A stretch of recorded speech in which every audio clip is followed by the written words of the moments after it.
Berlatar pada tahun 1956 di Chicago, Amerika. Kisah akan berfokus kepada seorang pria. Dia bernama English yang bekerja sebagai tukang penjahit pakaian. Karena kemahirannya dalam membuat jas yang berkualitas, English banyak memiliki pelanggan tetap, dan salah satunya yakni keluarga Boyle yang dipimpin oleh Roy Boyle, mafia yang berkuasa di wilayah Chicago. Dia bernama Mabel, karyawan di tokonya yang sering membantunya dalam membuat pakaian, yang sudah English anggap menjadi anaknya sendiri. Kita diperlihatkan dua orang mafia Boyle. Mereka bernama Richie Boyle, anak dari ketua mafia, datang ke toko bersama temannya bernama Francis, mengecek kotak surat yang ada di sana. Dan ternyata mereka mendapatkan surat dari kelompok mafia terbesar di Amerika bernama The Outfit, yang tertarik mengajak kelompok Boyle bergabung bersama mereka. Beberapa hari kemudian, pada malam hari, toko English didatangi Richie dan Prancis yang sedang bersembunyi dari kejaran para polisi. Entah apa yang baru saja mereka lakukan di luar sana. Tampak Richie terkena tembakan di perutnya. Para pasukan polisi pun masih berjaga di luar sana mencari keberadaan para mafia ini.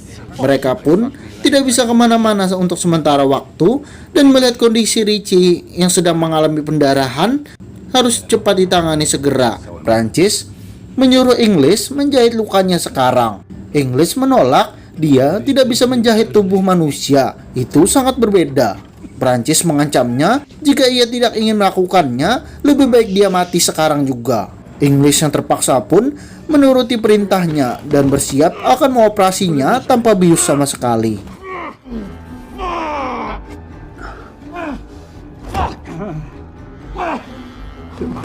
Richie sampai pingsan untuk sementara waktu karena banyak kehilangan darah. Sementara itu, Prancis ingin melihat kondisi di luar sana dan menyuruh English menjaga Richie di sana.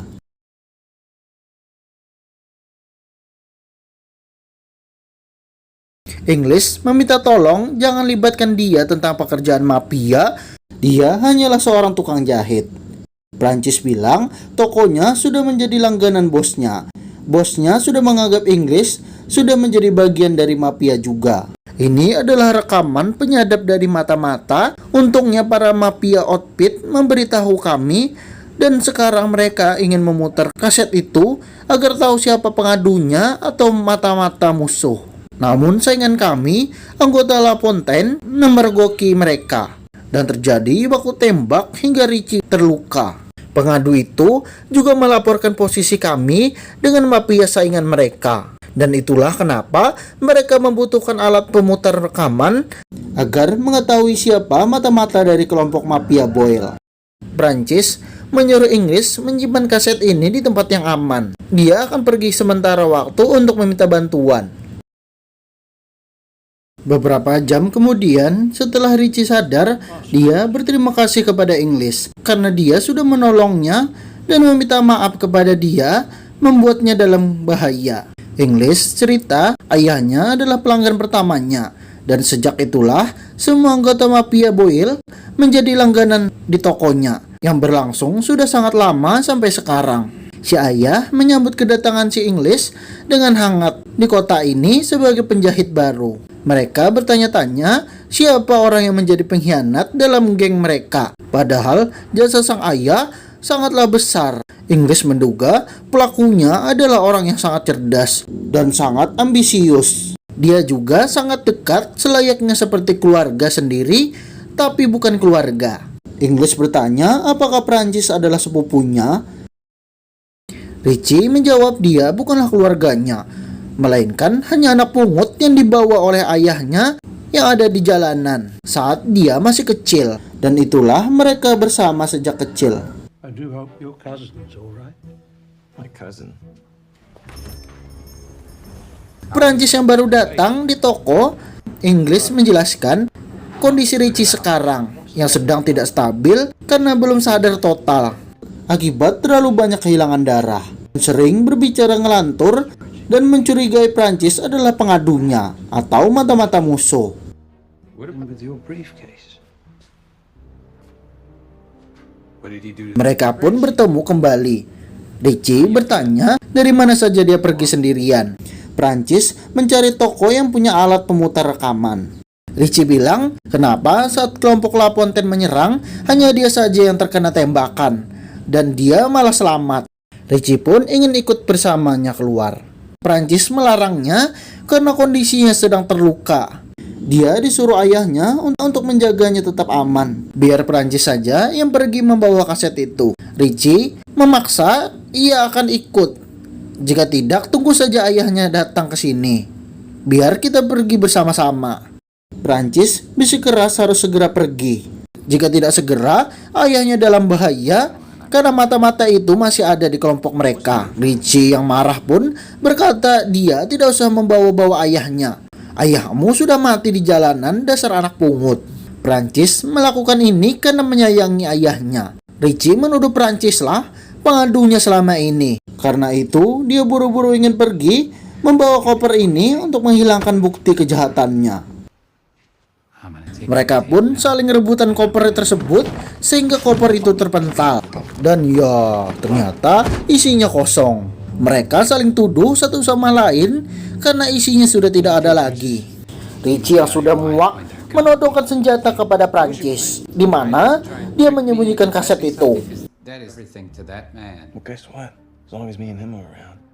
Inggris yang tidak sengaja menyenggol meja membuat Richie lengah. Prancis pun langsung menembaknya sampai modar.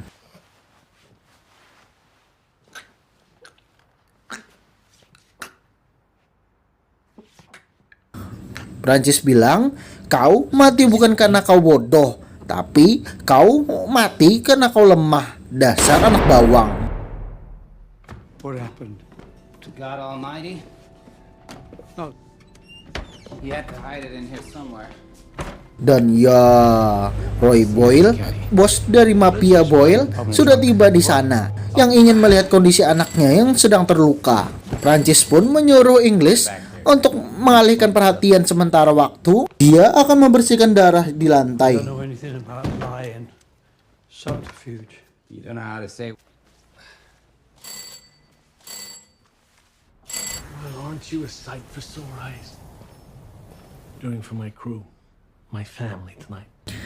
Si bos pun sudah masuk ke dalam toko, disambut oleh Prancis. Ia berterima kasih banyak karena sudah menyelamatkan dirinya dan anaknya. Boyle bertanya di mana anaknya sekarang. Dia keluar mencari si bos. Tanyakan saja langsung dengan Inggris. I did what I could. And then Richie just Boyle menelpon anak buahnya untuk mencari di mana Richie sekarang.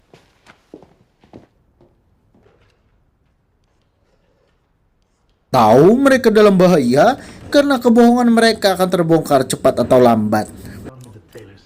I want you to call me back here every 15 minutes with an update. Bos cerita kepada Inggris, sebentar lagi geng mereka akan bekerja sama dengan mafia The Outfit, mafia terbesar, dan karena itulah mereka membantu kami memberitahu ada mata-mata dari kelompok kami dan memberitahu posisi alat penyadap itu di ruangan mereka. Kaset itu sangatlah penting karena itu adalah strategi kami yang bocor dalam penyerangan nanti. Karena ulah si pengadu di kelompok kami, The Outfit akan mempertimbangkan kami untuk bergabung dengan syarat mereka harus menghabisi para mafia saingan mereka terlebih dahulu dan menguasai kota ini sepenuhnya.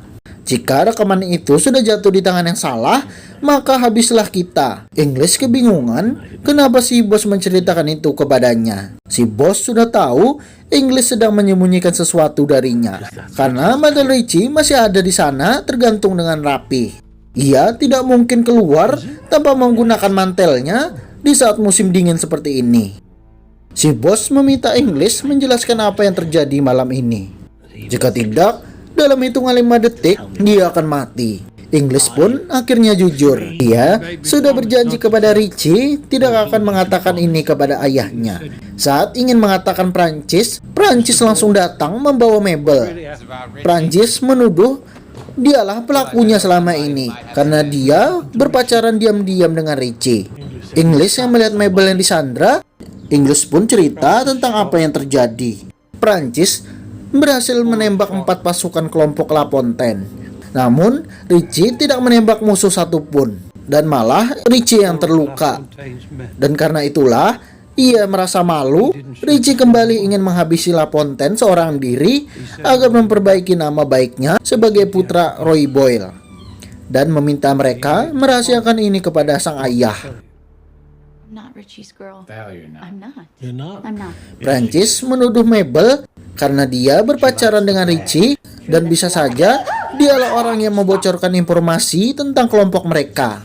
Mereka akan menginterogasi Mabel dengan cara kekerasan. Inglis berusaha menahan mereka. Dia juga pernah merasakan kehilangan seorang anak, dan itu rasanya sangat menyakitkan. Dia juga kehilangan anaknya karena perang yang terjadi antara mafia di London, dan itulah kenapa dia pergi, karena terlalu banyak kenangan bersama keluarganya di sana. Tapi tolong, apa yang dia lakukan sekarang ini tidak akan menghilangkan rasa sakitnya akan kehilangan anaknya. Saat ada telepon berdering, Inglis langsung mengangkatnya, dan ternyata itu adalah Richie yang menelpon. Dia sekarang sedang bersembunyi dari pasukan La Fontaine, dan rekaman itu sekarang ada padanya. Dia meminta tolong ayahnya untuk menjemputnya segera dalam 20 menit lagi, dan mencatat alamat tersebut. More details. He was gone. Sang ayah pun langsung bergegas ke sana untuk membantu anaknya yang terkepung. Prancis heran apa yang dipikirkan Inglis. Dia mengarang cerita padahal Richie sendiri sudah mati. For what? Prancis bilang dia akan tetap di sini untuk mengawasi mereka agar tidak kabur. Prancis bertanya siapa tadi yang menelpon. Inglis bilang itu hanyalah anak buah Boyle yang melapor belum menemukan anaknya.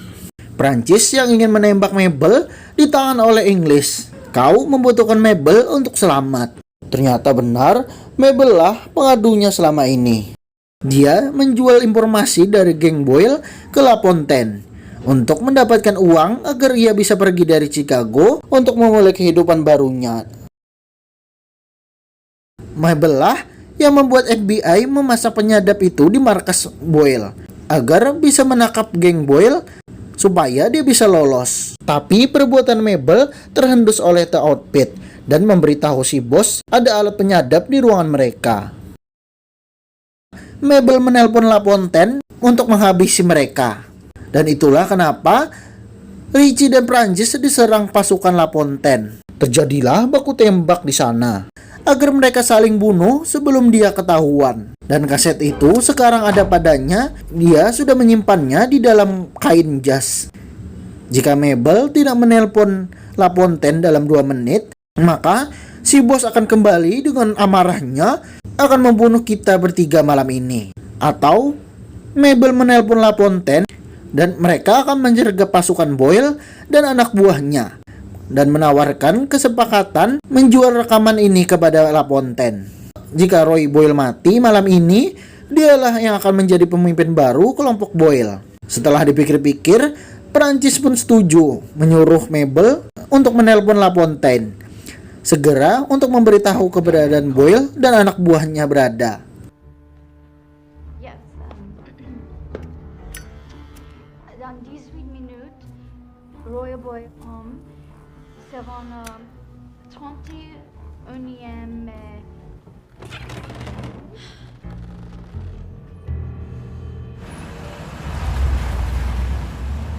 That's La Fontaine. Setibanya La Fontaine di sana, Prancis akan bersembunyi di belakang. Jika sudah selesai menghitung uangnya, kasih isyarat. Jika mereka tidak kasih aba-aba, dia akan menembak tanpa pandang bulu. Jika bos La Fontaine mati, Prancis lah yang akan menguasai kota ini. I didn't know the city had any tailors so classy. Thank you.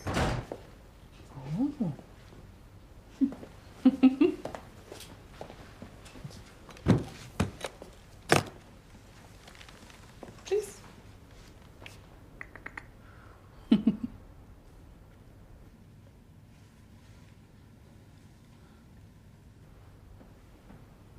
Madame La Fontaine, are you trying Setelah to rob us? menghitung uangnya, Inggris dengan cerdas memberikan isyarat tangan memberitahu geng La Fontaine ada satu orang yang bersembunyi di belakang yang membawa senjata. How do I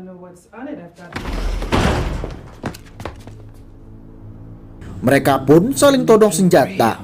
Inggris mengatakan tidak usah takut dengan bocah itu. Pelurunya sudah diambil saat dia pergi.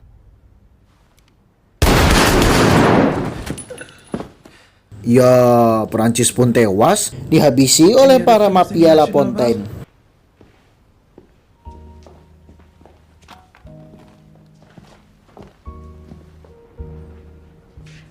Au revoir. Dan ya, ternyata kejadian malam ini adalah rencana dari Inggris. Inggris sudah menyusun skenario secara matang agar menyingkirkan para mafia ini. Itu adalah rekaman palsu yang dia buat untuk memancing para mafia ini saling berperang. Sedangkan kelompok The Outfit sendiri, itu semua hanyalah karangan cerita dari Inggris yang membuat surat kepada mafia Boyle. Inggris ternyata sudah memasang alat penyadap di dalam tokonya. Kaset ini adalah bukti dari kelompok kejahatan para mafia Boyle dan La Fontaine. Bukti tersebut akan diserahkan ke FBI. Mereka akan menangkap sisa anak buah Boyle dan mafia La Fontaine. Pada akhirnya, pemenangnya adalah seorang kakek tua penjahit baju. Yang terhebat bukan selalu yang jago bertarung, melainkan juga yang unggul dalam menyusun rencana secara matang. Inggris mempersilahkan Mabel pergi dengan uang itu, memulai kehidupan barunya di Prancis. Mabel mengajak Inggris untuk ikut bersamanya.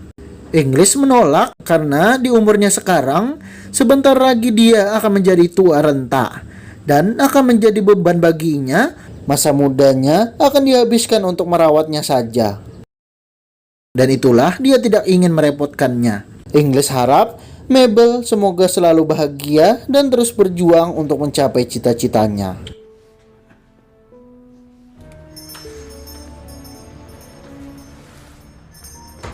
Setelah selesai tugasnya, Inggris berniat ingin membakar tokonya untuk pergi dari kota ini.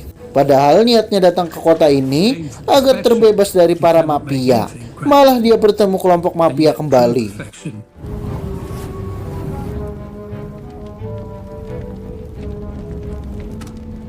Dan ya, ternyata Prancis masih hidup. Dia bangkit ingin balas dendam atas perbuatan Inggris.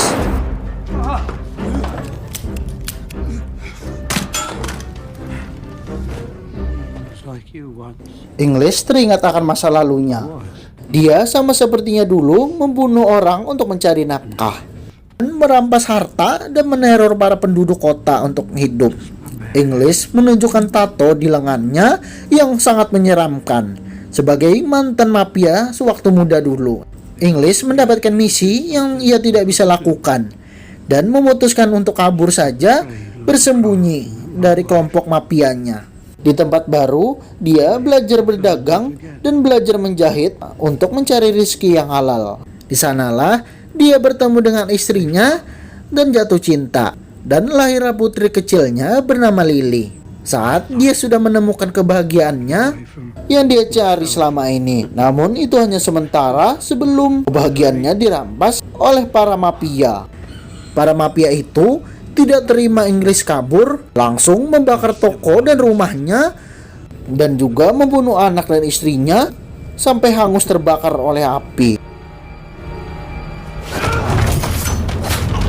Ya, Inggris pun menikamnya dengan gunting titannya. Seketika, Prancis pun modar kejang-kejang. Dan inilah perjalanan Inggris di Amerika. Pergi lagi untuk memulai kehidupan barunya di tempat lain. Tamat. Pesan yang kita dapat dari film ini adalah, pada akhirnya, kesempurnaan itu tidak akan pernah ada. Pasti akan selalu ada perubahan kondisi dari di luar rencana kita. Maka belajarlah berdamai dengan diri sendiri karena sudah melakukan yang terbaik. Kesempurnaan hanyalah tujuan. Pada akhirnya, tugas kita hanyalah memulai kembali lagi dari awal sampai berhasil. Saya Tom mengucapkan terima kasih banyak sudah menonton. Sampai jumpa di video berikutnya. Adios, kuku panjang anak setan. Uhuy.